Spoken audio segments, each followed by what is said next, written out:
Of course, the focus is not only on the IEC, not only on South Africa, but also the observers who are here in their numbers to monitor the progress of our elections. You remember, special votes are currently underway, but Wednesday, South Africa decides more than 25 million voters who are going to be voting there. But our international news editor, Sophie Mokoena, is standing by with the former Nigerian president, Goodluck Jonathan. Sophie? Thank you, Bongiwe. You are correct. South Africa, the first largest economy. I know that Nigeria was the first largest economy, but we have since surpassed Nigeria. These elections are quite important for the continent, particularly South Africa as a strategic country.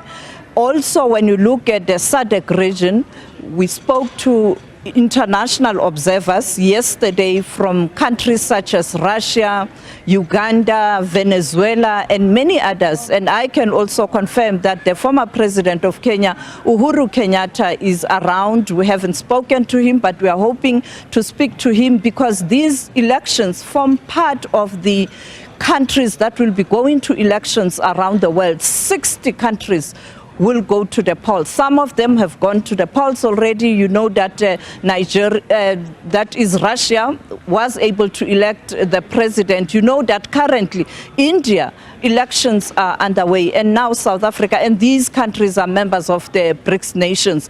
But to speak to us about the role of international observers, I have with me the former president of Nigeria, Mr. Goodluck Jonathan. Mr. President, thank you for your time.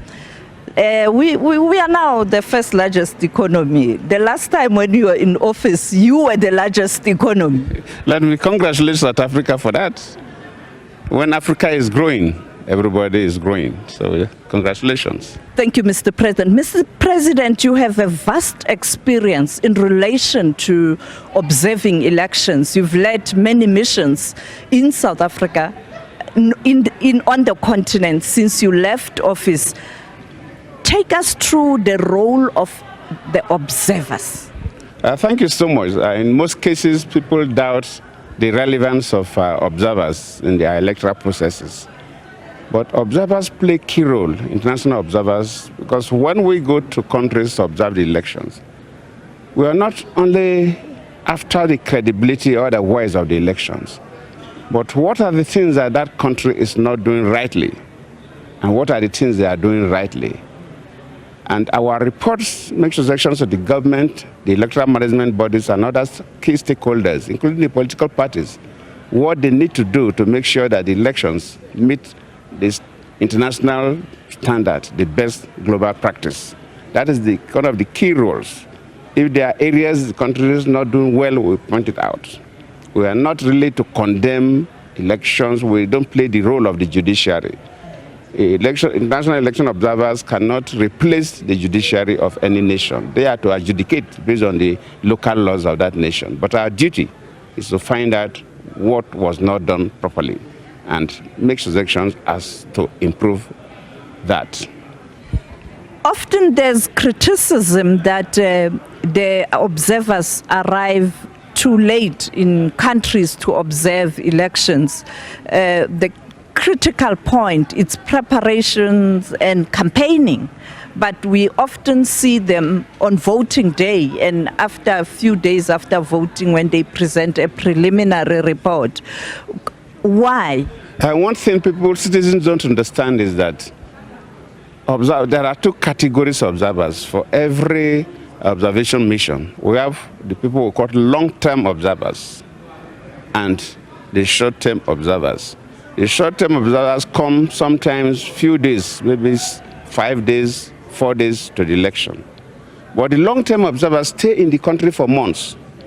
They look at the legal framework guiding the elections. They look at the legislation processes. They look at so many things that make us to give the interim report and the final report.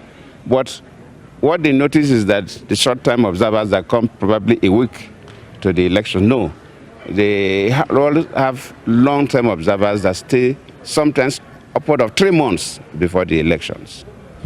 And finally, Mr. President, when you look at the challenges on the continent in relation to elections. We saw the coups and there's delay to hold elections. Finally, when you have those elections, people often criticize the observers on the continent that they get influenced by the government of the day. How do you ensure that you do your job without any fear of pressure or political pressure, doing exactly as the mandate prescribes? From my own personal experience, the government has not influenced the opposition of the observers. In some countries, even to book appointment to see the president used to be a problem. Though if you go to any nation to do observation work, you will see the president as the president of that country, whether the president is a candidate or not. We see all the key stakeholders, all the political leaders and so on. And I can say that governments don't influence international observers in doing their work. They don't. Have you been able to meet all the stakeholders in South Africa? No, we have not met all, but we are meeting. I arrived early hours of on Friday, I think about 3:45 a.m. on Friday, though my other colleagues arrived a little earlier.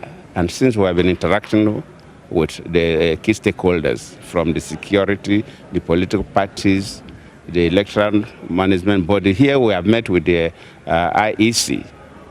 We have met with the Chief Justice of the country and other stakeholders, but we are still meeting. I believe before Wednesday, we'll be able to meet a reasonable number of the key stakeholders. Thank you so much for your time, Mr. President. You're welcome. I hope you'll enjoy South Africa. Thank you so much. Thank you, sir.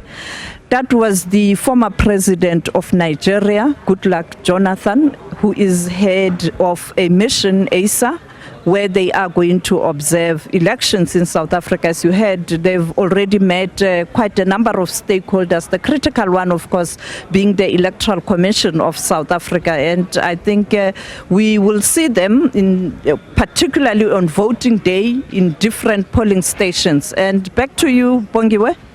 Thank you very much, Sophie, there, our international news editor, who was giving us an update there from the observers. And that's the former Nigerian president there, Goodluck Jonathan.